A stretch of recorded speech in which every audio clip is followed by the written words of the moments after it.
Our club's always been a forum for visionaries, public figures, and decision makers to command attention to the issues of our time and inform the most relevant, compelling, and challenging conversations. Here we offer first-person access to dynamic political, business, and public personality. The Canadian Club is one of the most important podiums anywhere in the world that a Canadian can speak to, tell Canadians what it is that they think, develop those thoughts. And so I want to thank you for that very, very much. Please join me in thanking our esteemed panelists today. Through our programs and events, including our youth and young leaders programs, our diversity partnerships, our joint events, and our media and social media opportunities, we offer you access to dynamic political, social, and business figures from abroad and right here at home. The platform from which the eloquence of Canada has flowed all of that time, whether it be business, education, politics, sports, arts, and culture. If someone wants to say something to Canadians about this country and about the future of this country, this is the venue you choose. Good afternoon again, members and guests, and a warm welcome to those of you joining us online at canadianclub.org. Welcome to the first event of 2024. My name is Glenn Parkinson. I'm the president of Canadian Club Toronto and your host this afternoon. Our annual Outlook event, one of our favorite traditions here at Canadian Club, and we thank the National Post and the Financial Post for their steadfast support in putting this on year after year. It's so much fun, and we all do so much reflecting and laughing and thinking together, so thank you to Financial Post and the National Post. I'd also like to thank our season sponsor, Canadian Bankers Association, our official airline partner, Air Canada, and our event sponsors today, Scotiabank and EY. To all our sponsors, we wouldn't be able to do this without you, so thank you very much for your generosity.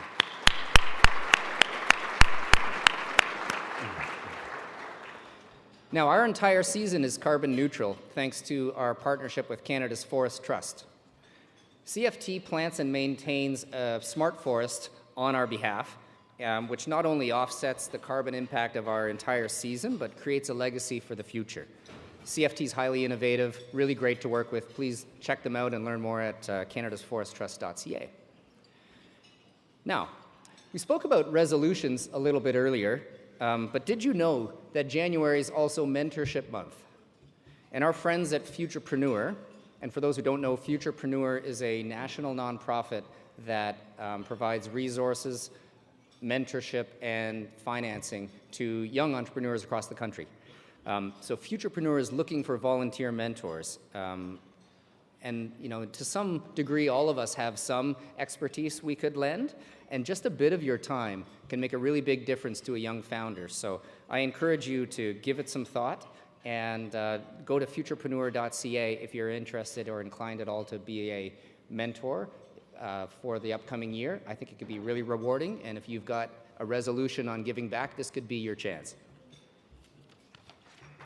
Okay. Yes, thank you. Good one. And speaking of young leaders, we've got two tables of young leaders here as our guests of the club. We've got a table from Toronto Metropolitan University and from the CEE Center for Young Black Professionals. So welcome, both of you.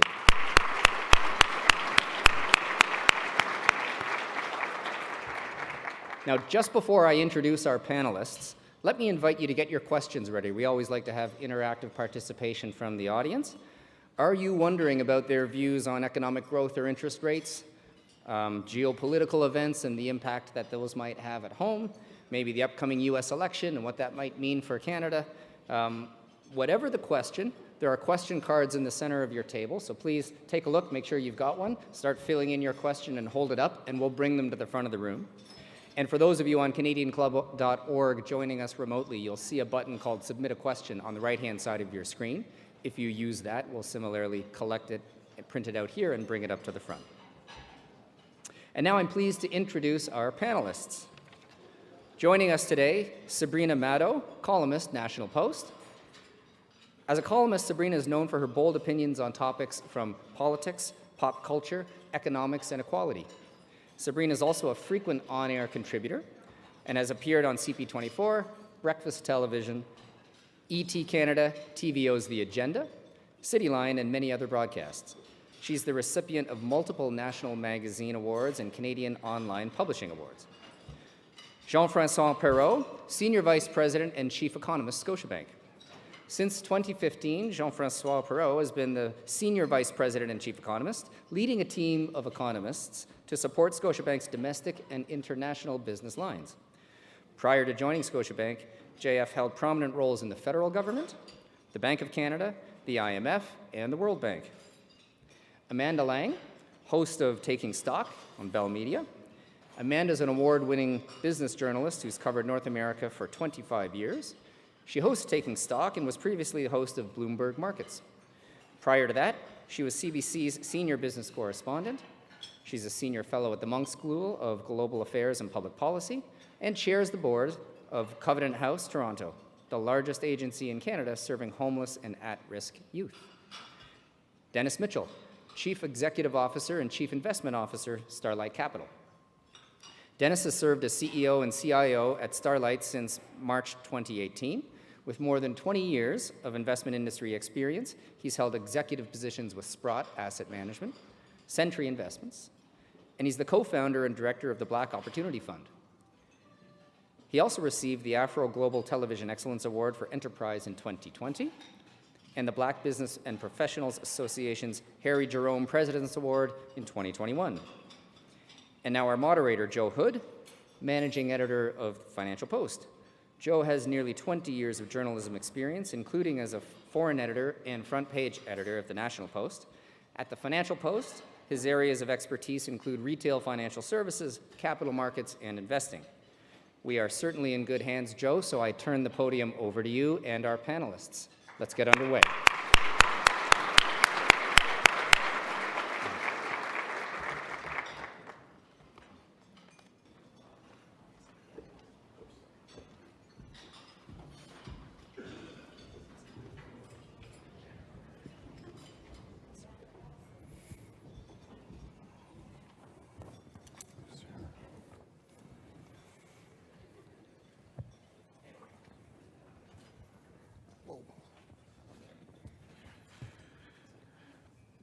All right, good afternoon, everyone. We have a lot of themes to get to here for 2024. We'll be talking about the economy, housing, and interest rates.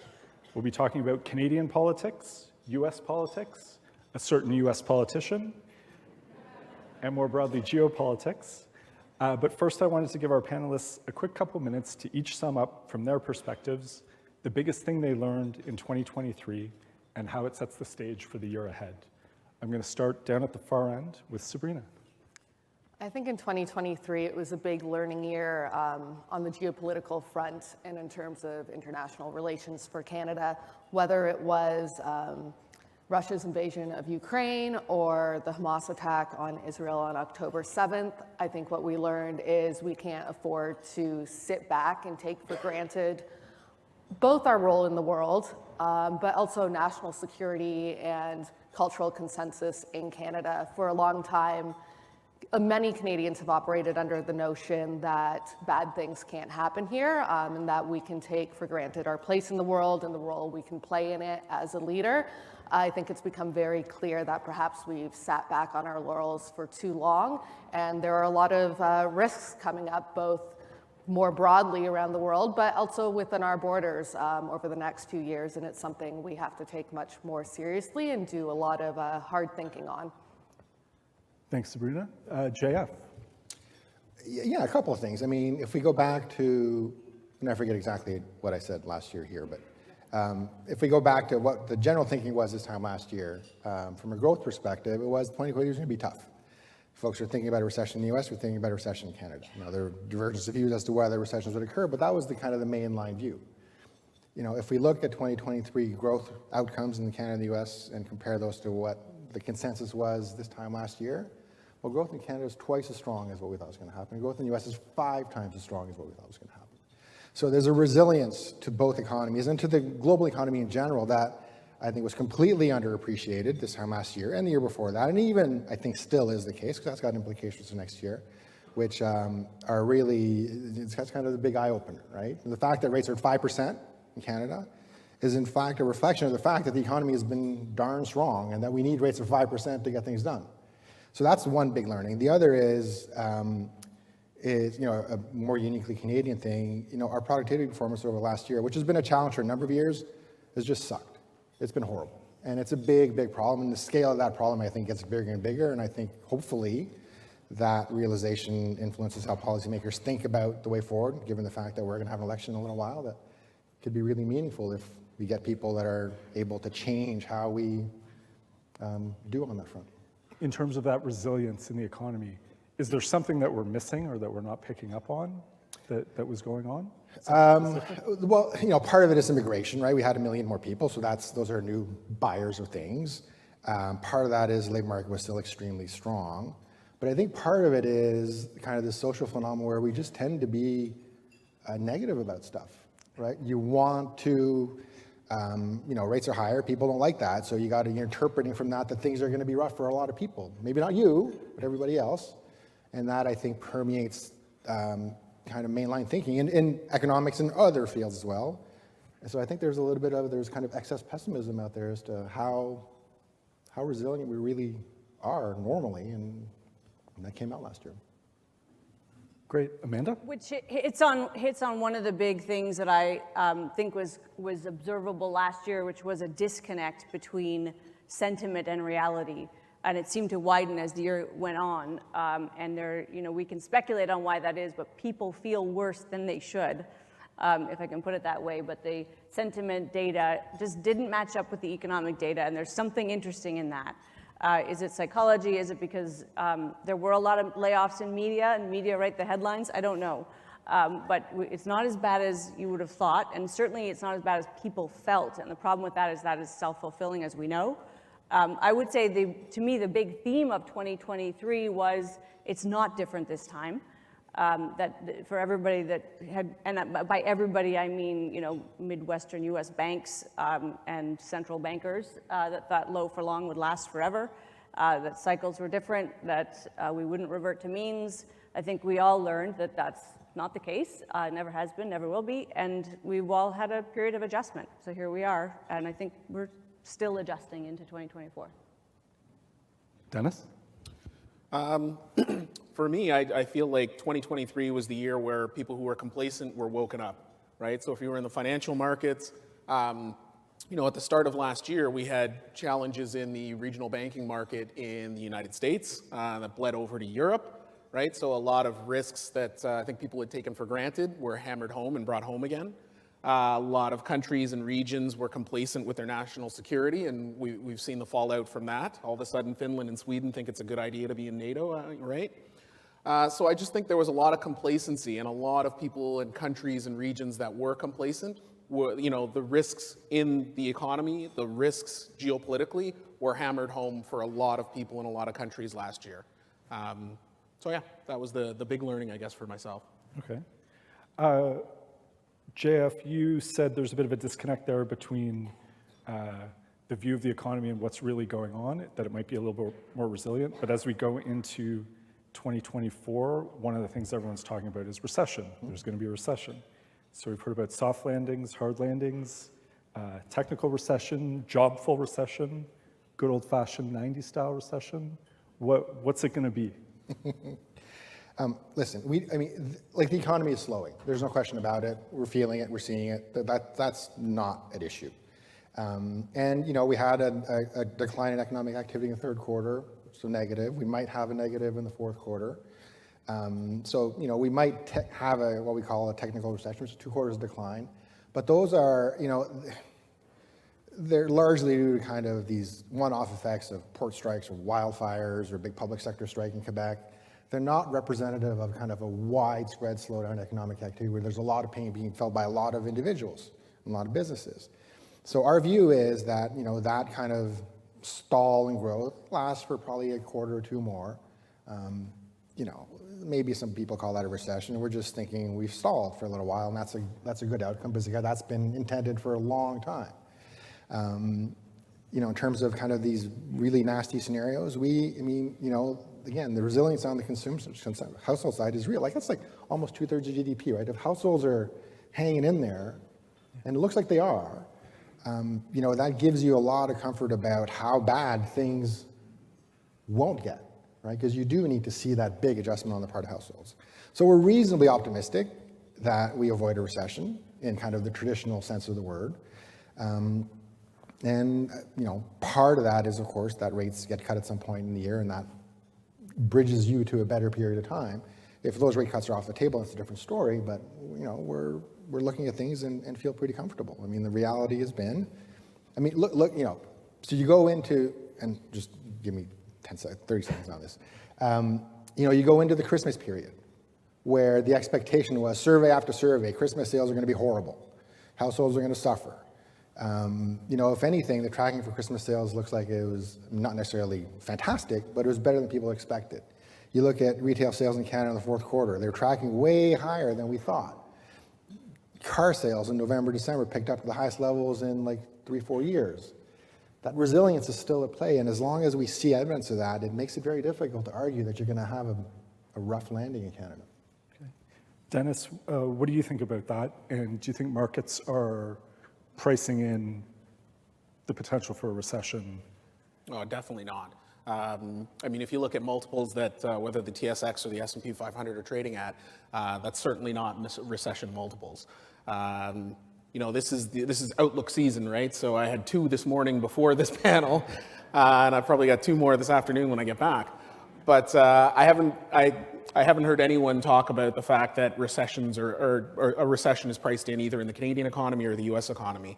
Now, the other thing I would point out, and I hate the sort of false intellectualism around being pessimistic, so I'm certainly not being pessimistic for pessimism's sake, but I do think there is a concern about sort of the waves of refinancing in the mortgage market that are going to hit the Canadian economy. 92% of mortgages in the U.S. are below 6%, 60% are below 5%, 50% are below 4%, and so on and so forth. So they're less interest rate sensitive south of the border. But I do think there is a concern about the waves of mortgage refinancing we're going to see in both fixed rate and variable rate. Tiff Macklem himself brought it up when he testified when he spoke to Parliament. So it's front and center and front of mind for him as well. And I do think that will eventually put downward pressure on household spending and as a result, GDP growth. But no, I think markets right now are pricing in a healthy number of rate cuts. I think multiples are near long-term averages, if not higher. And I think right now earnings growth expectations in the US are around 11 or 12%. So none of that would say that we're expecting a recession or that it's priced into markets, not at all. Amanda, you talk to people on both sides of the border. Do you see any difference in the outlook in the US versus Canada? Well, there's certainly a difference in the strength of the economy that's been observable. The upside surprise there, just stronger than our upside surprise. Our anemic growth, which is what we're getting, even when we're getting growth, still surprising us. But what I would say is 2 observations. One is when the S&P is forecasting profit growth of 11%, the underlying assumption is economic growth of 5%. So the market is disconnected from the economy as well, but not in the same way we are, and the other way. The market is overshooting on the upside. So do with that what you will. Is the market right and the economy will be that strong, or is the market due to correct? Stocks are overvalued is the analysis that I see from many people. The other thing I'd be interested to probe JF a little bit more on is we have seen this surprising holiday spending, and we've seen this resilient consumer, and for a long time we talked about the pent-up savings of pandemic. My concern is when we pair up this spending with the debt data, is that what we're seeing is this relentless desire on our part to consume, even in the face of a deteriorating household picture. So we do see debt levels high, stress about debt at record levels, and of course, as rates come up with refinancing is one part of the picture, but for a lot of people, the people that are most vulnerable to debt, of course, it's fixed, it's credit card debt, and they're extremely vulnerable, and I'm worried that they were out buying Lululemon and Crocs, which are 2 of the companies that said Christmas was great, even though they really shouldn't have. You can get by for another year in last year's Lululemons. Okay, so if we move on to that refinancing question, there's been a lot of talk about a mortgage cliff, the renewal cliff. Do we think that's real? Is that coming up fast? I mean, it's real. It's in the data, right? The banks have talked about it. They know exactly what it is and where it is. I think it's 30% of outstanding mortgages reset in 25, 26 because we all went and bought houses in 2021. So the math is. I mean, it's a lot. There's no question it's a lot, right? And I would observe, and again, I don't want to sound like I'm too optimistic, because I get that comment all the time. The Bank of Canada published a study on renewals, I think a week before Christmas, a couple weeks before Christmas, where they basically look at a loan-by-loan basis, which loans are renewing when, and what kind of stress that's going to pose on household spending. And their conclusion is it's not a big deal. There's nothing kind of out of the ordinary in terms of what's going to come. So there's that. The other dimension is when we look at it from our perspective, so my bank's perspective. So we have variable rate mortgages that are offered, and our clients have, which many have, which see payments reset right away when rates change, right? So that gives you a sense of, so when folks actually do reset their payments, how have the people whose payments reset been impacted? For those people, and again, these are thousands and thousands and thousands of people, our customers, 2/3 of those variable rate mortgage customers who have seen their payments go up still have more deposits with us than they did before the pandemic. That's true on the fixed rate side as well. So, it's easy to overplay how worrisome this kind of renewal wave will be. But to do so, you've got to underplay some of the financial strength that remains in a lot of Canadians' pocketbooks, bank accounts, assets. Now, again, we're focused on the negative, and it's really easy to, people are going to go from 2% to 5% mortgages is going to be horrible. That's an easy argument to make, and it appeals to people. When you kind of scratch below the surface, I think it's much more nuanced than that. I want to disagree a little bit. Wages in this country, wages in North America are growing 4 to 5%. If my mortgage resets and my payment rises by more than 5%, then there needs to be an offset somewhere. I'm spending less on other stuff, because I just don't have the resources unless I'm going to draw down my savings. So I just think that there will be downward pressure on households' ability to consume and to continue to generate GDP growth if their wages aren't keeping up with the reset on their mortgages. So from the Bank of Canada's perspective, there's nothing systemic in the financial system because people are going to continue to pay their mortgages. But if we take a step back and look at actual consumption within Canada and GDP growth, that has to take a hit if I'm spending more for my shelter costs. I think when we talk about this potential cliff as well, part of the question is how involved politicians become in mortgage renewals. We've seen the federal Liberals say they want to make the process of renewing mortgages more competitive between banks and lenders, which is probably a good thing. But on the other hand, they've also made it pretty clear they expect banks to work with customers if they're having issues with their mortgage renewals. And on one hand, for individuals, that's a great thing, but does that create more systemic risk? And does it also prop up an overinflated housing market? That's really not in line with free market principles. And also when we're talking about how people are experiencing the economy and the difference between some of the economic data and the sentiment out of there, politically, a lot of economics is about vibes, and right now people are experiencing the economy very differently depending on, I'd say, your age, what sector you work in, your financial circumstances. So for example, young people who still can't afford home ownership, who are still seeing rents rise by record rates every single year, who are more likely to be freelancers or have more precarious work. The economy is not looking good for them still. Anyone who's bought a house in the last 5 years is going to feel a lot more vulnerable to interest rate changes because of the price they paid for that home. Blue-collar workers who are also experiencing more of their paycheck being eaten up by inflation. So more than ever, I think people are experiencing the economy differently based on their personal circumstances, and that's part of the disconnect we're seeing, and I think that will become even more important politically over the next couple years. When we look at housing, look at housing a little more broadly now, we've been talking about affordability for several years now. Amanda, do you think the affordability picture will get better or worse in 2024? I think, and Dennis may recall, we had an interesting exchange about this last year. I mean, I think on the one hand, efforts are being made to increase supply of housing in Canada. So de facto, we're trying to solve part of the problem. We are increasing the population of Canada at a faster rate than we may be able to build homes. So de facto, we are making the problem worse. The point that I made last year that I would make again, although it doesn't seem to get any kind of traction economically or politically, is I believe the problem with our housing market is we have financialized it.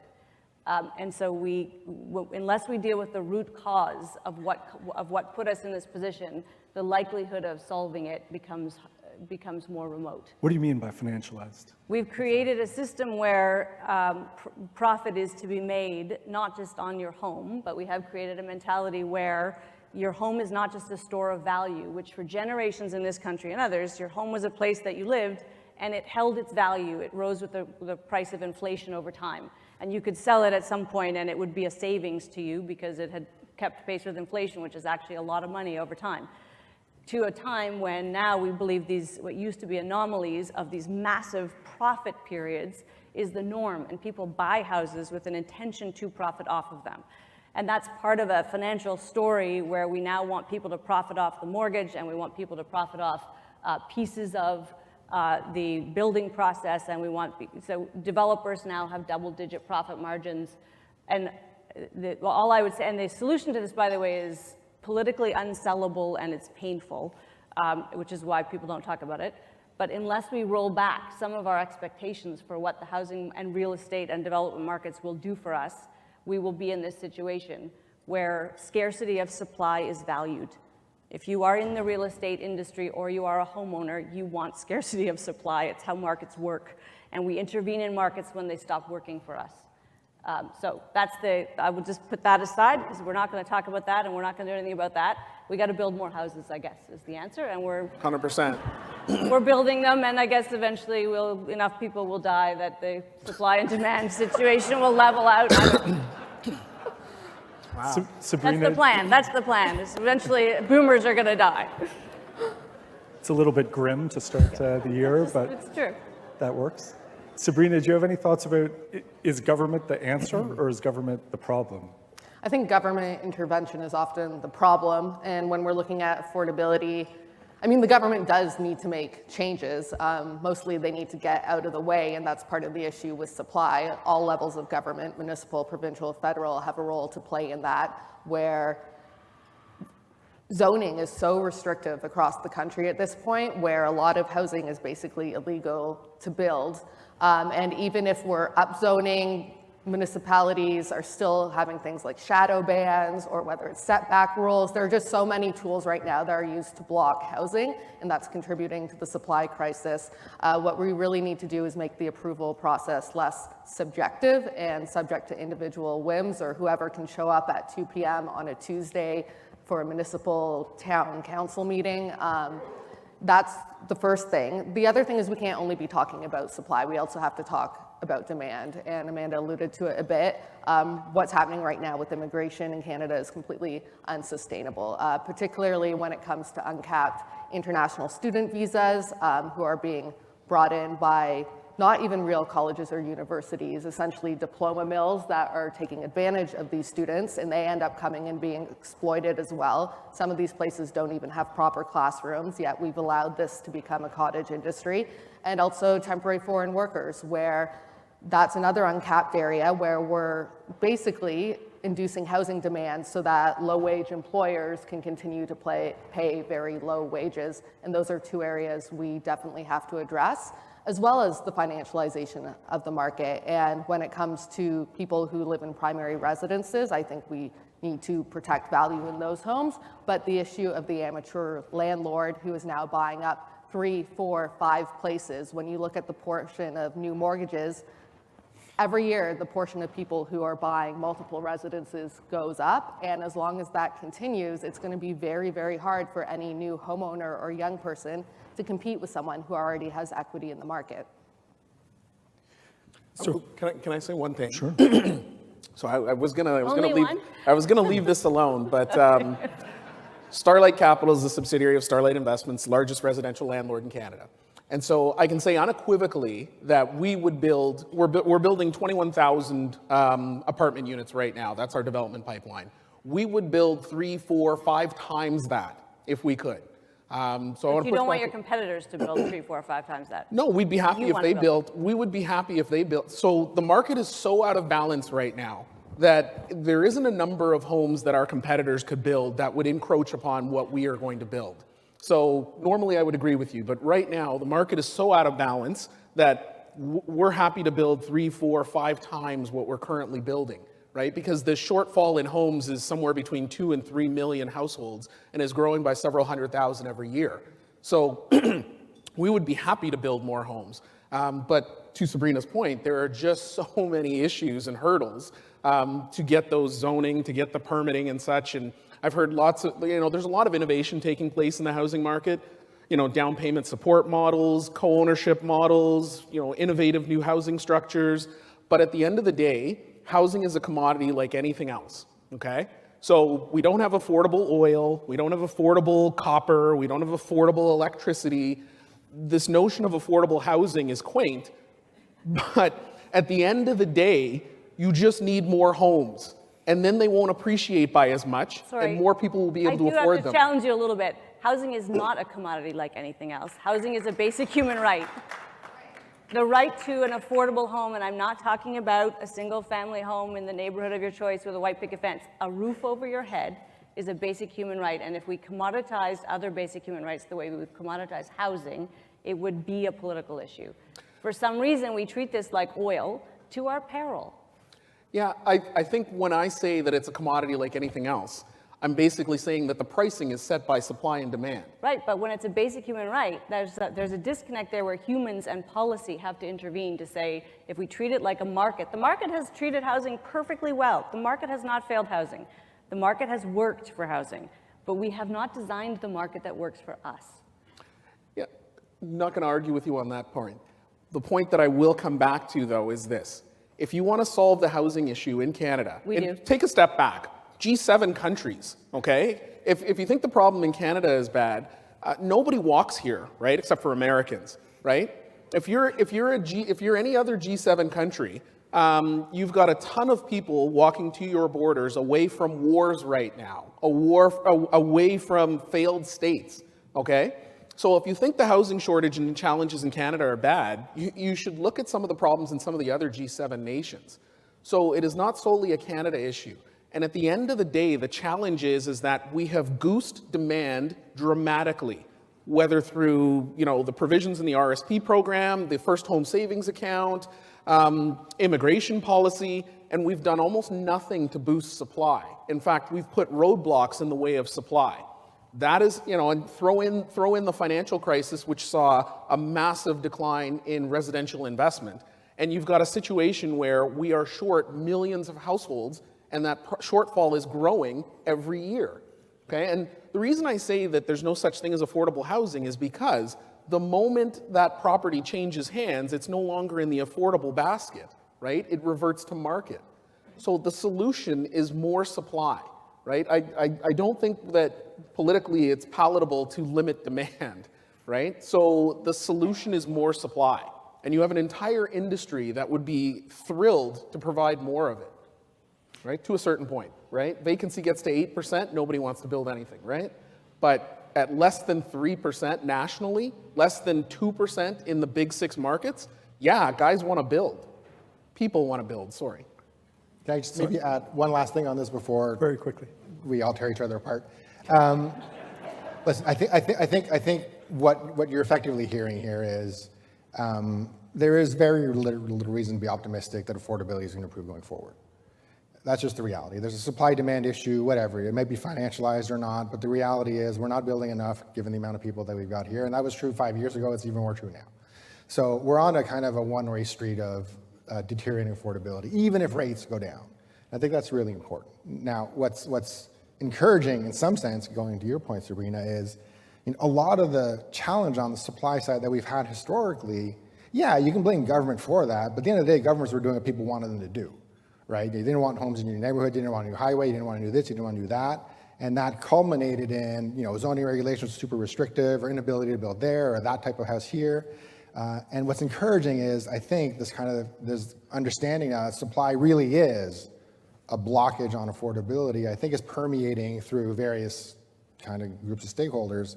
So you're seeing a lot more emphasis on that. Now, realistically, supply is not going to increase that much. I mean, we got a shortage of construction workers, that's going to get amplified over time. There's a capital issue, there's a cost of building issue. But at least we're talking about the issue in the right dimension, which is I think now a pretty widely held consensus that, we just need a lot more places. So I'm going to say one more thing. Can we hold it over to the discussion for Outlook 2025? Because I think we're still going to be talking about affordability then. Just one brief point, Sure. and then I swear to God, I'll get off my soapbox. But on the political front, the grocers have been very much in the crosshairs of politicians, that their profitability has been excessive, whatever that is, and that they've somehow been abusing us and using inflation as a cover. Nowhere in that conversation have you heard developers discussed. And when you look at now these are blanket statements, and there are developers obviously that make individual decisions and project by project decisions, but as a group in aggregate, their profit margins are in the double digits, 12, 13%. Very reasonable. Not the 2% that we're yelling at Loblaws for. And so I would just say if politically there was actually really an interest in this, you wouldn't give those same group of people a tax break, which is what we've just done. You would maybe ask them why they can't build more affordable units, price things in a way that is, yes, eats into their profit. Okay, I'm done. Okay, speaking of politics, why don't we get to a few political questions here? I might just ask for a show of hands on these. We're not slated to have a federal election until October 2025. Who thinks there'll be an early election this year? Raise your hand. I'll take that as silence. Will Justin Trudeau still be Prime Minister at the end of this year? The end of this year? Yes. Yeah. Yes. Yeah. Okay. Yes. Does anyone, who will Pierre Poilievre be the next Prime Minister? Yes. Probably. Yeah. Yeah, probably. All right. You got to ask harder questions. Yeah. Those were way too easy. I thought I might get a little bit of an early election bite, but nothing. I'll go back, actually, one quick thing. We were talking about the economy and how it seems to be doing a little bit better or showing resilience. Does that mean we're not going to get the rate cuts that everybody seems to be talking about right now? Jeff, why don't you start with that? Well, listen. So, we're of the view that rates do get cut in the second part of this year. But 4, so 100 basis points of cuts. Now, the challenge to that is you've got an economy that's slowing, so there's clear, that's clear. As I said, we're kind of stalled. We know consumer spending is coming down. It may not collapse, but it's coming down, so there's pain being felt. No question about it. The problem is inflation hasn't come down nearly as much as we would have liked, in part because growth was stronger, but you look at core measures of inflation in Canada, and they're 3.5% range, and they're kind of stuck there. So there's risk on the inflation side because it's kind of stalled. That's compounded by the fact that labor markets are generating these really strong wage gains, right? In Canada, wages are rising about 6%, completely way outside of productivity. Of course, productivity is declining. So you're actually getting substantial increase in unit labor costs, which, if you think of it kind of from a risk management perspective around inflation, the risks seem tilted to the upside in Canada. And that puts in peril, the amount of rate cuts that there might be and when those might actually start. It's not inconceivable at all that, if wage growth remains strong and inflation doesn't come down, that the governor might actually have to raise a little bit more between now and the summer. And he's been very clear about the fact that he might need to do this. Now, of course, we hope it doesn't happen, but that's the nature of the inflation challenge that we're facing. It's stubborn as hell. It's worth throwing in that some of the factors, the risk factors for inflation that had been abating are kind of percolating, right? Yep. There's the geopolitical risk that Sabrina was talking about. And if we think about the Middle East, obviously the price of oil is a wild card. The Suez Canal is a mess, and so is the Panama Canal. Actually, I was looking at the Baltic Dry Index, and that led me to, I didn't realize that it was that bad a drought in the Panama Canal, but we are seeing shipping rates rising again. And so when you talk to, for instance, the grocers, the food producers will tell you that they're still seeing massive price pressure. So we're not going to see an abatement that we were hoping to see from, again, forces beyond our control. I think that's key when you look at what's still driving inflation in Canada. It's food costs, which, because of supply chain issues, aren't going anywhere right now, and shelter costs as well. The other risk is if there is a rate cut, does that then spur the housing market to start going again, and then we get back into another inflation spiral? I've got a quick question from the audience too here that I'll throw out there.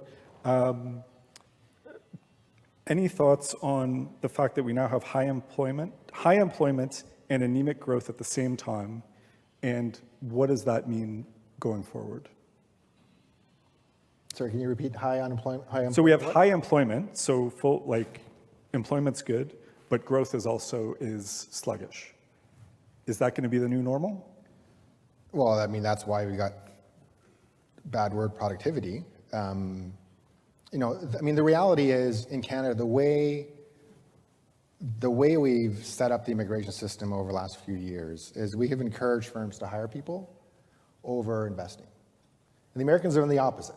Americans have made it difficult for people to hire, firms to bring foreign labor in, but they've provided unbelievable incentives for firms to invest, like crazy incentives for firms to invest, which we're trying to match here, which is really hard.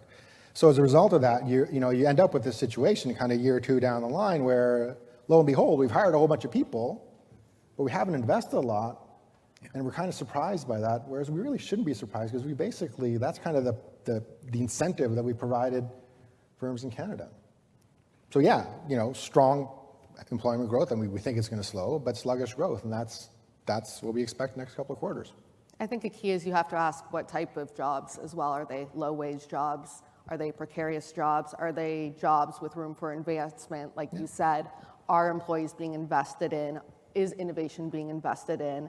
And so I think the high employment numbers mask many issues in those areas. I also think Jeff brings up an important point. It may not be the point you were trying to bring up, but for me, which is we often talk about success from political leaders or an economy based on jobs.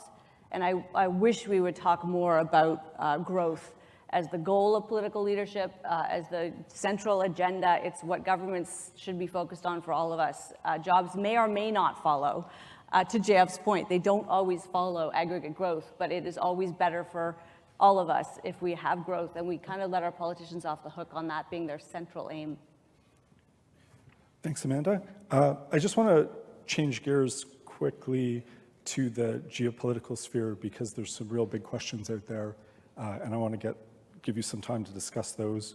We started 2023 with one big war to deal with, and we've ended it with two, and it seems like a lot more uncertainty. I'll start with Sabrina. How do you see the Gaza conflict playing out in 2024? I'll say it. How do you see it playing out? I don't see it going anywhere anytime soon. Certainly, at least in the first half of the year, Israel's made it very clear that they plan to defend themselves and that they feel the need to eradicate Hamas. So that will continue to play out. There will also be more and more questions about what the Iranian regime, the role they play in funding terrorism around the world and the impact that's having throughout the Middle East.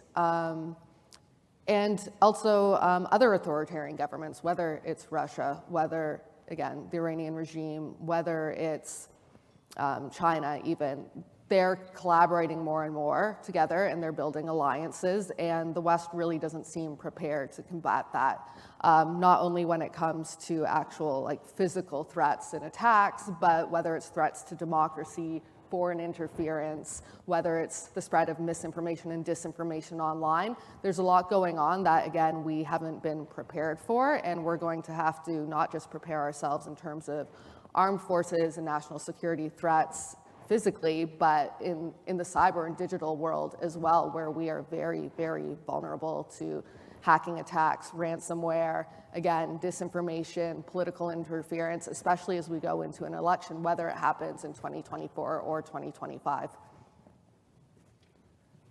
Any other thoughts on Gaza and the conflict with Israel? No? Amanda, what about the war in Ukraine? Well, let me lump those together under the general heading of I'm not qualified to talk about these things.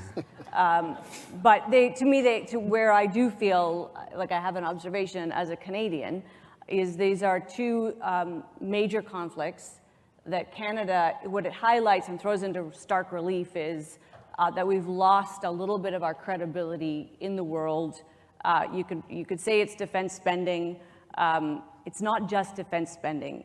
There are other aspects of our role and our leadership that have become weakened. I think we could place some of the blame on the period of time when Donald Trump was president and the deterioration of our relationship. Whatever it is, it throws into relief that we need to actually find a way to be present, and it probably is spending more on making our NATO commitment, even if just that, so that we remain a fully fledged member, because it does matter that we show up to these things in the various ways the world expects us to.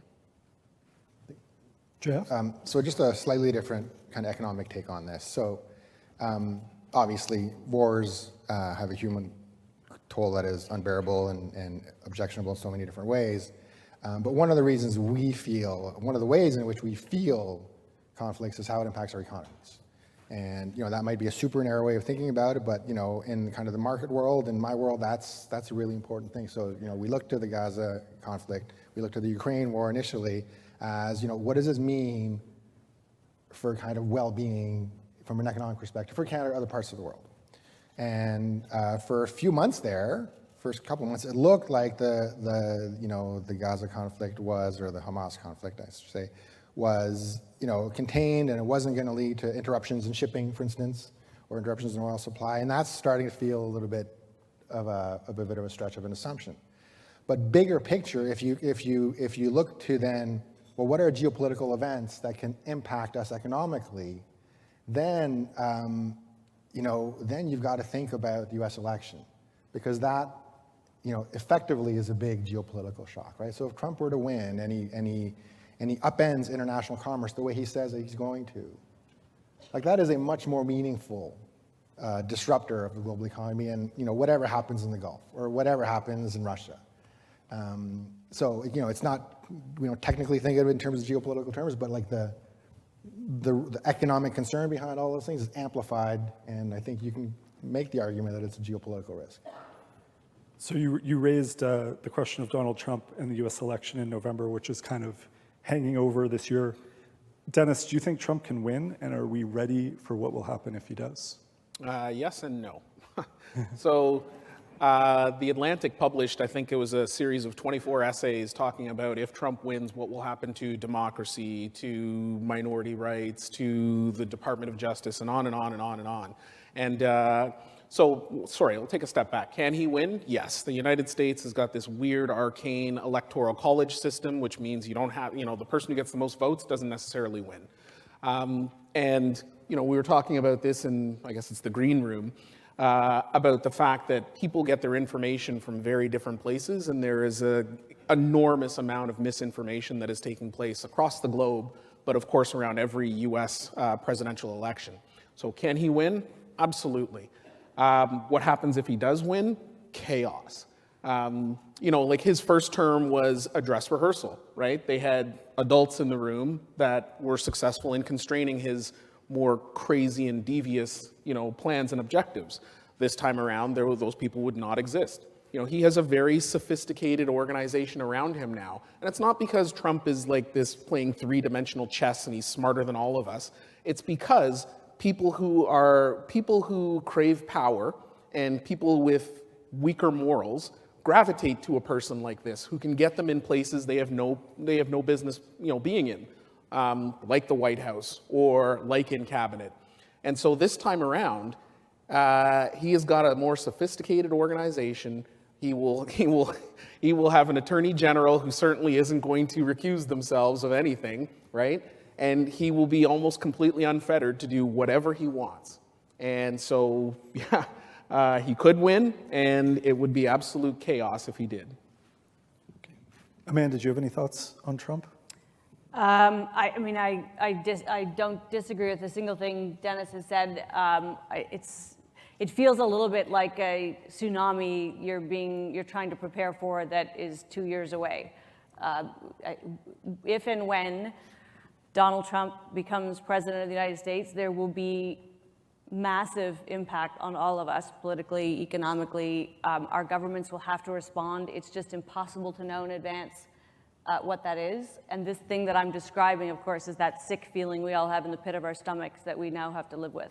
I don't know what to say, except I was really rooting for different results in court cases faster, and I still am. I mean, maybe it's like Amanda, you and I have been on this for a few years now, through Trump, actually, if I remember correctly. And like and I'm sure many of you have been here for all those lunches as well. Like you'll recall in the Trump years, like we'd spend a lot of time on the panel talking about Trump, and then there was an element of, well, like maybe next year we won't be talking about Trump as much. And then you start the next year and, well, actually we talked about Trump more this year than we did last year. And so like it's just like a giant black hole of uncertainty. And, you know, hopefully that's not the world that we're in a year from now. But it's 50-50, looks like, or maybe not even 50-50. Sabrina, do you have thoughts on Trump? I agree that he absolutely could win again. And in addition to potential economic or political ramifications, I think another big one is cultural ramifications. When we look at increasing divisiveness, people living, you know, in different factual realities, whether it's just the rise of a lot of anxiety and frustration and hate throughout North America, I think there's a potential for that to bleed even more across the border, and we tend to be about 5 years behind the States culturally. I think even the 2024 election itself, whether he were to win or not, could be very divisive for us as well. Many Canadians consume a lot of US media and rightly or wrongly interpret what's happening in the US and apply it to Canada.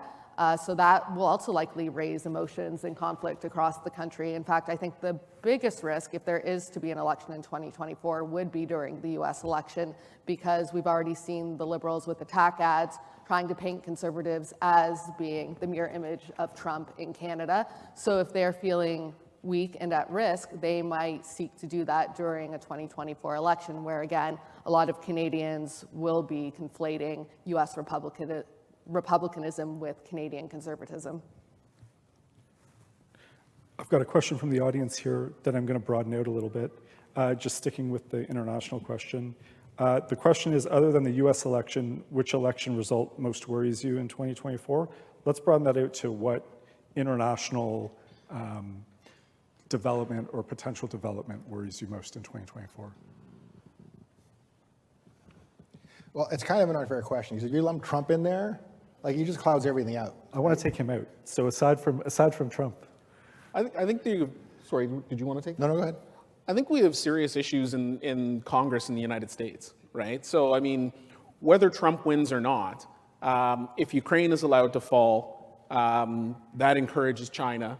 So you've got concerns around Taiwan. I think I got a headline the other day saying that China invading Taiwan would hit the global economy up for $10 trillion. That's real money. So I think you have real issues with Congress in the United States. I don't know if anybody saw today, but Hunter Biden showed up for his for his contempt hearing and kind of threw everything into chaos. It's good TV, you should watch.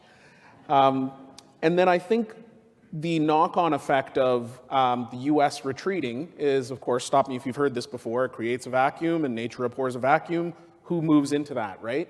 And we have, I think the G7 and the, what is it called, the liberal order that has existed, the democratic liberal order that has existed since World War II, we've ostracized certain countries, right? Iran, China, Russia, and so on and so forth. And so as they get increasing, well, not China so much, but as they get locked out of the global economy, who can they do business with? Each other, right? And so after a while, they create their own little block, right? And they seek to influence in other economies, in other countries.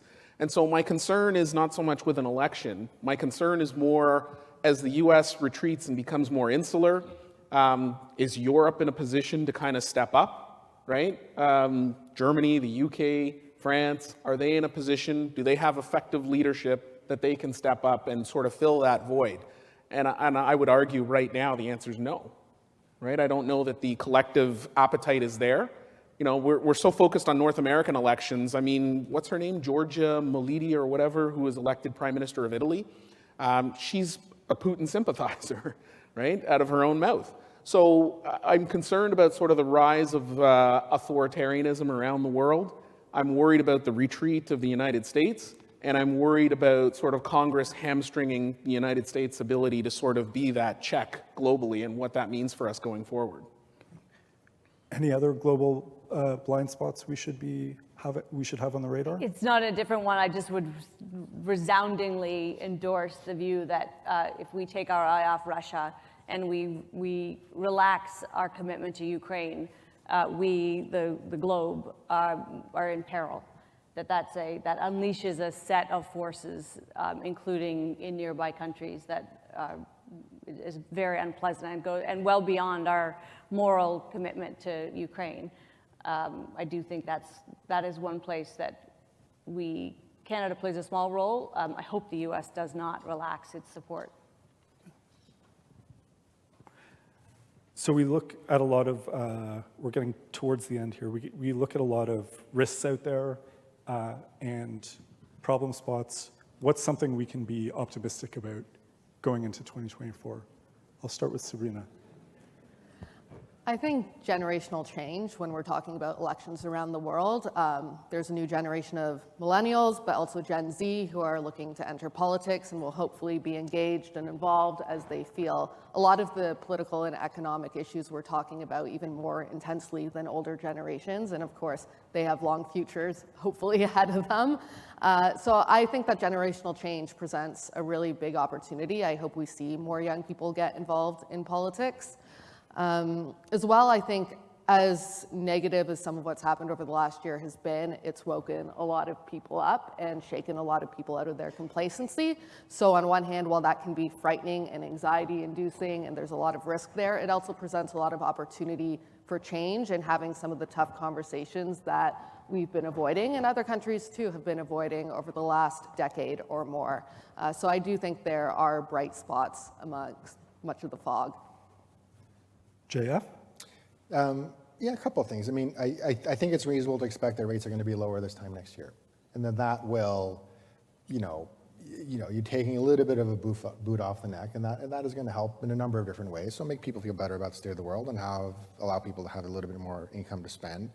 That's kind of a short-term thing. The other, I think, longer-term thing, if it sticks, is kind of marrying with this productivity challenge that we've got and the lack of investment that we've got is, I think the green transition and I'm not endorsing how it's occurring, but the investments that are required and the transformation that will come as a result of that have the potential, I think, to be a game changer in how our economy operates to some extent. And I'm more optimistic about that than I am pessimistic about it. So I think that's something to look forward to, even though I realize that's not a very popular view. There's a question from the audience about whether we think the money being spent, or the money spent on the EV, the green transition, is being well spent. Would you say that it's being well spent? Well, I mean, some of it we don't really have a choice, right? We're following the Americans in a lot of ways, right? So, if you got Honda coming to Canada saying, listen, I can go here, I can go to the US, and the Americans are going to give me this, and I'm only going to come to Canada if you give me that. Do you if you want the investment, you don't have a choice. So we're kind of stuck in some of the dimensions on that. Now, of course, it doesn't make sense to give companies billions and billions and billions of dollars to set up shop here or in the U.S. Economic projects should be standing up on their own merit. But we're hostage to policies that are set overseas across the border on that. So no, of course not. Of course, it's not optimal investment. There's no question about it. But what I would say on that, which ties in with what gives me reason for optimism, is that this is a great country. We're a great country. And we can't rest on our laurels. But we can do a lot of things. We have the ability to make change and invest and spur business investment. And on the list of things that make us great, I will throw in immigration. And we are challenging that concept at the moment. And maybe there's a genius in the way we're challenging it, which is going to force us to actually think in a way collectively we never really have about how we integrate and how we smooth a path for new Canadians because we have just done it so well for so many generations. We've never really kind of thought it through. We might have to start thinking it through a little bit better in the years ahead, but we do it, and we do it well, and it's to our great strength. And we have a ton of just natural advantages that we sometimes squander. So the glass half full story on all of that is we don't need to squander it. We don't need to be, just good enough. This is our time, and we have every ability at our disposal. Yep. Two things. Best on best hockey at the Olympics, right? Looking forward to that. And I guess the other part of that would be the PWHL. Finally, consolidated, effective professional women's hockey. So I think that's one thing that all Canadians can be very, very proud of and optimistic about. And then I'll echo what you said, Amanda, Canada. We have a stable electoral system, right, where our ridings are not gerrymandered, right? They're set by a nonpartisan organization, so candidates can't pick their voters. Voters pick their candidates and the winners, right? We have a democratic system where everybody in cabinet is actually elected into office. You can argue about the fact that someone can win without having a majority of the votes, a plurality instead of 50+1. But I would argue that our democracy is more stable than the one south of the border, right? And I, as a father of four, I look at the next generation and I'm filled with optimism and hope. So to your point, I think, if you look at, measures of happiness, if you look at measures of freedom, if you look at measures of equality, Canada scores so high. Are we perfect? No. But the rest of the world recognizes that this is one of the greatest nations on the planet, and this is one of the best places to live in the entire world.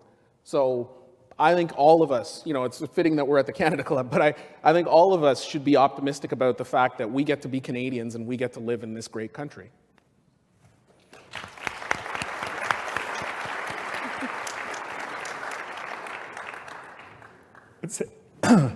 Excuse me. I'd say that's a pretty good note to end on. If we want, can we give another round of applause for our panelists for being here today?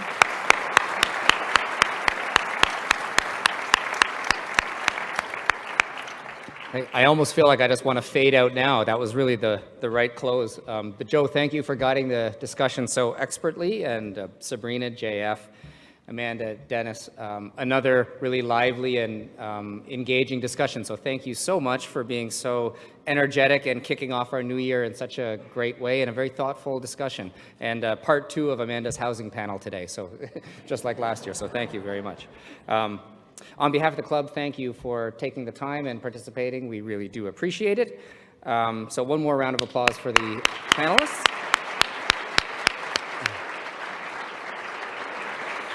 Before we close, I'd like to thank VVC, our AV partners, for their ongoing event support, and our sponsors, Scotiabank and EY.